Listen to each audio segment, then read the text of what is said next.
The Vikings are famous as sailors, explorers, and raiders who had a vast impact across the medieval world and even today. But while much attention is placed on their activities as adults adventuring abroad, little is ever said of their childhoods back at home. Today, let us relive what it was like to grow up Viking. This video was sponsored by Surfshark VPN. They've got your back when it comes to the dangers of the internet like surveillance, data mining, theft, and locked content.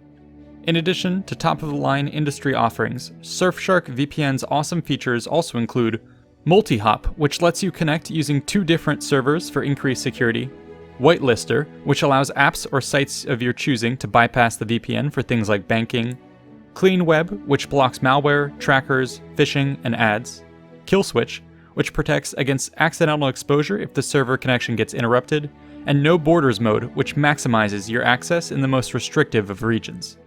In addition, Surfshark VPN has very generous terms of use, with unlimited devices, 24/7 customer support, and a 30-day money-back guarantee. Try it today by clicking the link in the description below and using the promo code INVICTA to get 83% off, plus 3 extra months for free.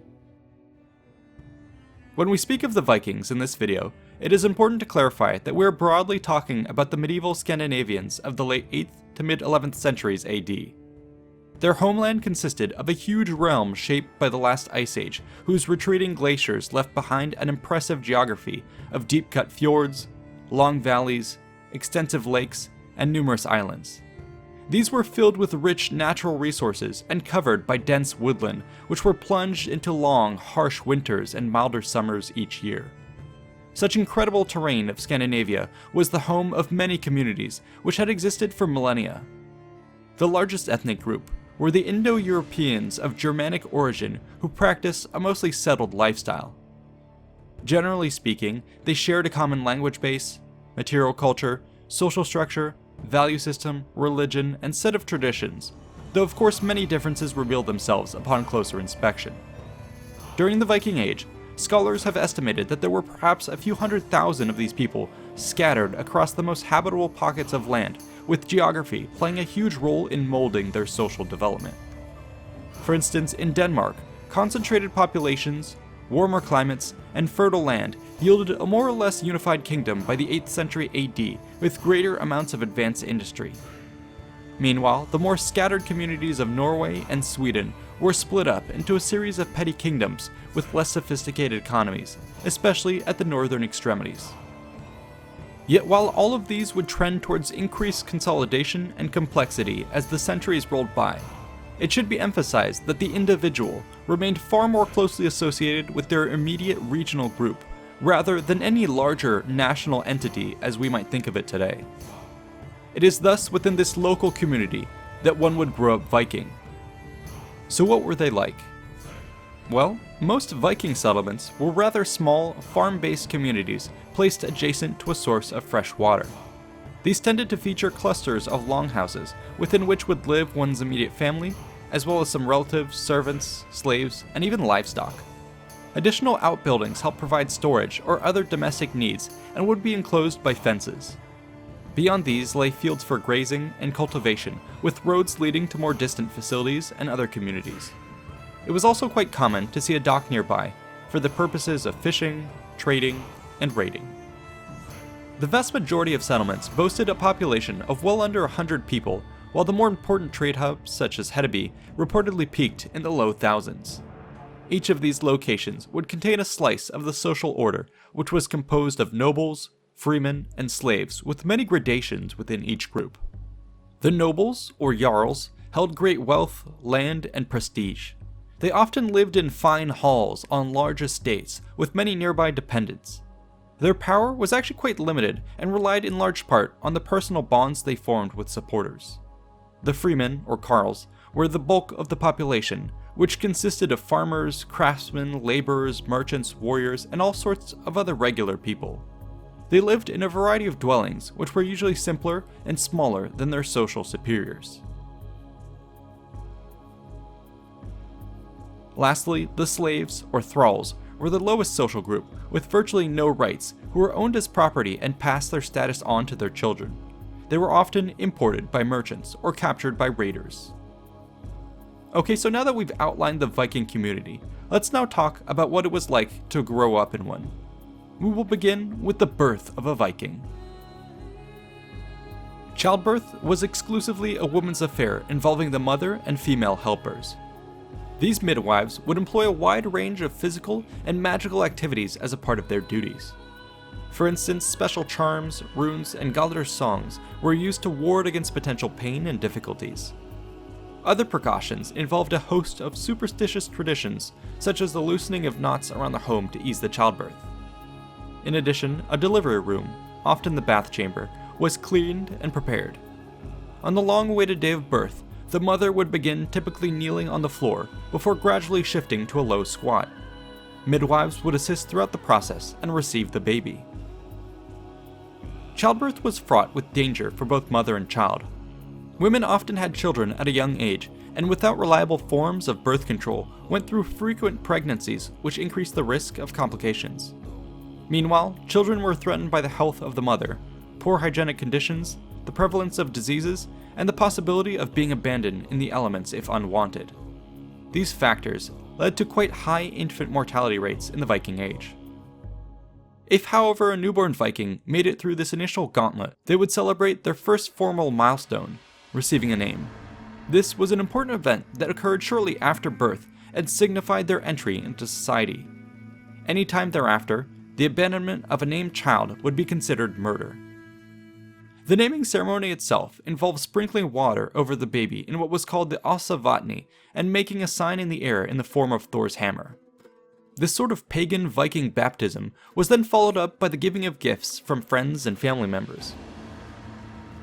Choosing the right name was important, as it carried with it certain attributes related to an individual's qualities and fortunes. Most names were based on some root element. For instance, parents who might want to associate their child with the pantheon could use the Old Norse word for god, As, to construct names such as Asta, Astrid, and Asbjorn. Specific gods like Thor might be invoked to generate names like Thorsten, Thorald, and Thorgrim. Other root elements were derived from words with important symbolism. Bjorn, for instance, means bear, Ulf means wolf, Skjald means shield, Grim means helm, Stein means rock, Gun means battle, Helg means holy, and Fast means strength.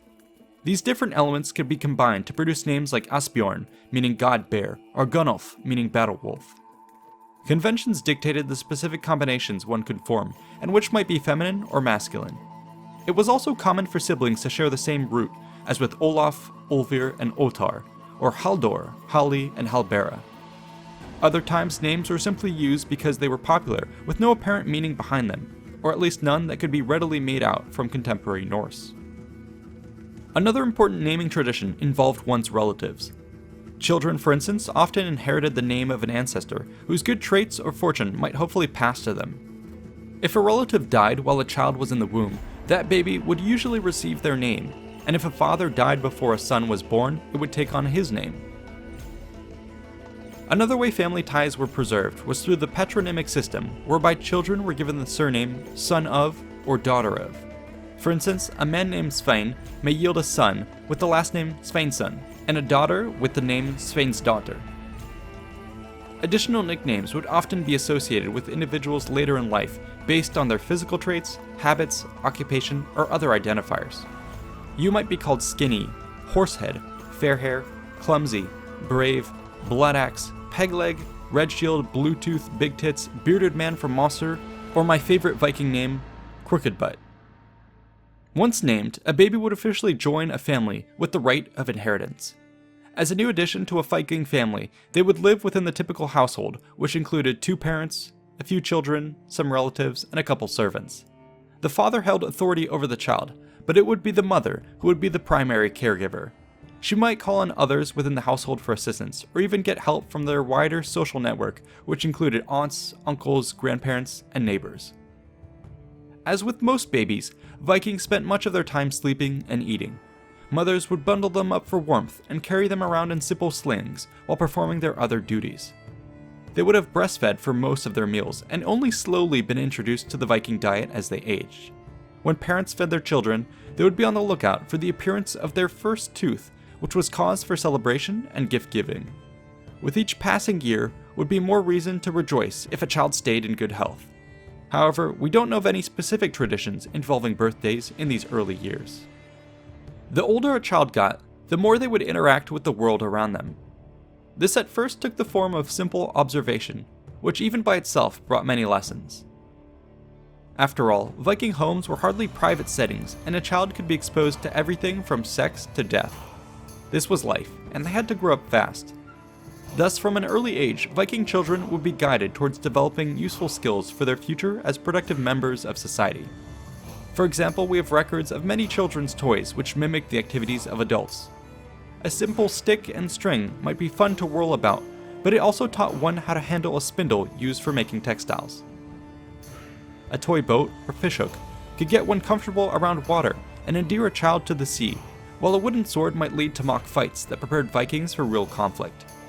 Taking part in such activities led to invaluable social interactions that built up confidence and camaraderie. Adults were fairly hands-off and seemed to have let their kids run around on their own. Thus, with minimal guidance, they would learn from experience how to act independently, work as a team, manage quarrels, and stand up for themselves. But it wasn't all fun and games. Children were quickly put to work carrying out all sorts of chores around the home. This might involve fetching firewood, cooking, setting the table, doing laundry, sweeping floors, and tending to the animals. From archaeological evidence, it doesn't seem like many young Vikings were gendered until adolescence. Therefore, we can assume that most children shared a pretty common set of tasks and experiences from an early age. As a child reached their early teens, however, they would begin to learn more specialized skills. For example, the girls might learn to produce textiles, manage a household, and forage from the environment, while boys might learn to farm, herd, and sail. Often these skills were taught by family members. However, sometimes individuals might travel to a neighbor's house to learn specific things like smithing, which they couldn't otherwise get at home.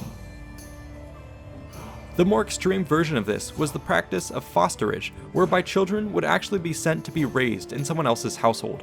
It was often quite common as a strategic decision to forge bonds with other families in a world where kinship ties meant everything.